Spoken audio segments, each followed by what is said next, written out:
बिस्मिल्लाहिर्रहमानिर्रहीम।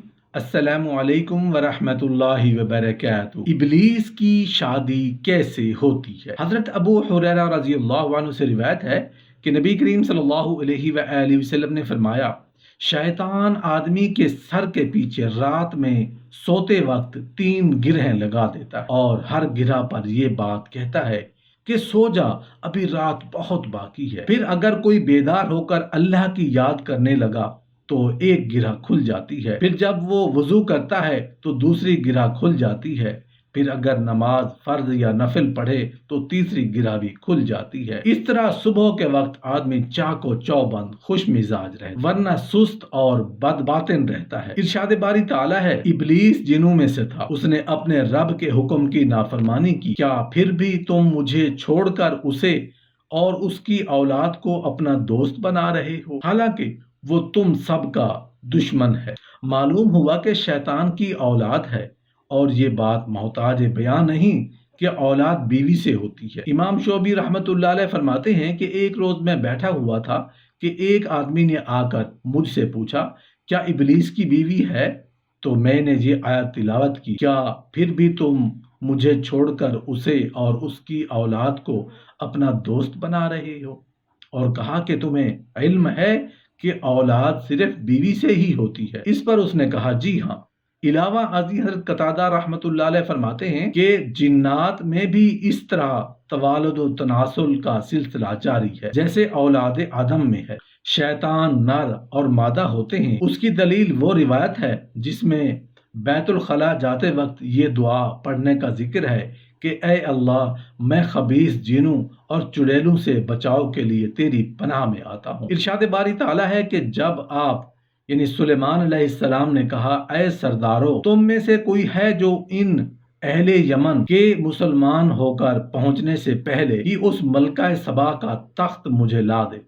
एक कवि हैकल जिन कहने लगा कि आपने अपनी इस मजलिस से उठने से पहले ही मैं उसे आपके पास ला देता हूँ और यकीन मानिए कि मैं इस पर कादिर हूँ और हूँ भी अमानतदार। इस आयत से जिन्नात की उस गैर मामूली कुव्वत व ताकत और सूरत रफ्तार का अंदाजा होता है जो अल्लाह ताला ने उन्हें नवाज रखी है, क्योंकि कोई भी इंसान खा वो कितना ही ताकतवर क्यों ना हो, ऐसा हरगिज नहीं कर सकता कि बैतुल मुकद्दस से 1500 मील का फासला तय करके मुल्क सबा यानी यमन जाए और फिर एक अजीम शान तख्त जिसे बहुत ज्यादा लोग मिलकर भी बमुश्किल ही उठा सकें, उठाकर दोबारा 1500 मील का फासला तय करके इतनी कलील मुद्दत में वापस आ जाए। जिन्नात गैब की खबरें चुराने के लिए आसमान तक जा पहुंचे। फिर अल्लाह ताला की तरफ से एक अंगारा उनका पीछा करता है जिससे बाज औकात वो हलाक भी हो जाते हैं। इसके दलाइल हस्ब ज़ाहिर है। जिन्नात कहते हैं, और हमने आसमान को टटोल कर देखा तो उसे सख्त चौकीदारों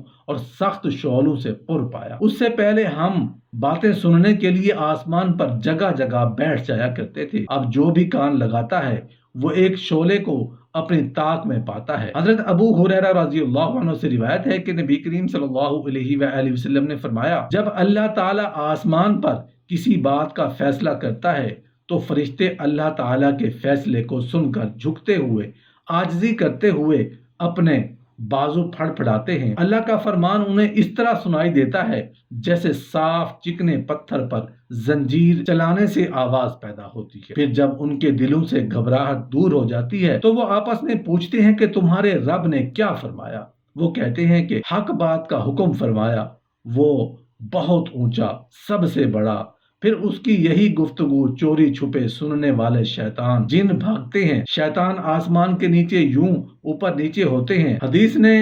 फिर रावी ने हदीस की हथेली को मोड़कर उंगलियां अलग अलग करके शयातीन के जमा होने की कैफियत बताई कि इस तरह शयातीन एक के ऊपर एक रहते हैं। फिर वो शयातीन कोई एक कलमा सुन लेते हैं और अपने नीचे वाले को बताते हैं। इस तरह वो कलमा साहिर या काहन तक पहुंचता है। कभी तो ऐसा होता है कि उससे पहले कि वो ये कलमा अपने नीचे वाले को बताएं, आग का गोला उन्हें आ दबोचता है। और कभी ऐसा होता है कि जब वो बता लेते हैं तो आग का अंगारा उन पर पड़ता है। उसके बाद कहान उसमें 100 झूठ मिलाकर लोगों से बयान करता है। जब कहान की इस एक बात सही हो जाती है तो उसके मानने वालों की तरफ से कहा जाता है, ہم سے اسی طرح فلاں روز کاہن نے کہا تھا۔ چنانچہ اسی ایک کلمہ کی وجہ سے جو آسمان پر شیاطین نے سنا تھا، کاہنوں اور ساحروں کی بات کو لوگ سچا جاننے لگتے ہیں۔ ان لوگوں جیسے نہ بنو جو اتراتے ہوئے اور لوگوں میں خود نمائی کرتے ہوئے اپنے گھروں سے چلے اور اللہ کی راہ سے روکتے تھے۔ جو کچھ وہ کر رہے ہیں اللہ اسے گھیر لینے والا ہے، جبکہ اس کے اعمال شیطان انہیں زینت دار دکھا کر رہا تھا اور کہہ رہا تھا لوگوں میں سے کوئی بھی آج تم پر غالب نہیں آ سکتا، میں خود بھی تمہارا حمایتی ہوں۔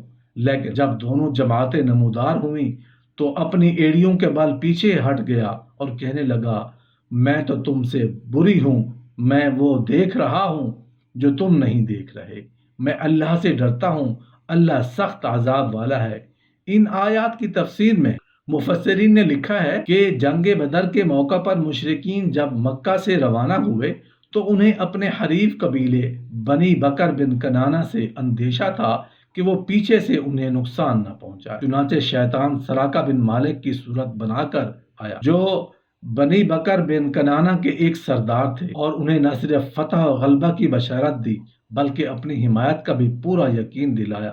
لیکن جب ملائکہ کی صورت میں امداد الہی اسے نظر آئی تو ایڑیوں کے بل بھاگ کھڑا۔ معلوم ہوا کہ شیاطین انسانی صورت اختیار کر سکتے ہیں۔ اس کا ثبوت وہ روایت بھی ہے جس میں ہے کہ نبی کریم صلی اللہ علیہ وآلہ وسلم نے حضرت ابو ہریرہ رضی اللہ عنہ کو صدقہ کی کھجوروں کی نگرانی کے لیے مقرر فرمایا تو شیطان ایک آدمی کی شکل بن کر آیا اور چوری کی کوشش کی، مگر ابو ہریرہ رضی اللہ عنہ نے اسے پکڑ لیا۔ پھر اس نے منت سماجت کی تو انہوں نے اسے چھوڑ دیا۔ ایک حدیث کے مطابق شیاطین سانپوں کی صورت میں بھی اختیار کر سکتے ہیں۔ ارشاد باری تعالیٰ ہے بہت سے شیطان بھی ہم نے اس یعنی سلیمان علیہ السلام کے تابع کیے تھے، جو اس کے فرمان سے سمندروں میں غوطے لگاتے تھے اور موتی جواہر تلاش کر کے نکالتے، اور اس کے علاوہ بھی بہت سی عمارتیں وغیرہ عمارتی کام کرتے، اور ان کے نگہبان ہم ہی تھے۔ ایک دوسرے مقام پر ارشاد ہے کہ اور اس یعنی سلیمان علیہ السلام کے رب کے حکم سے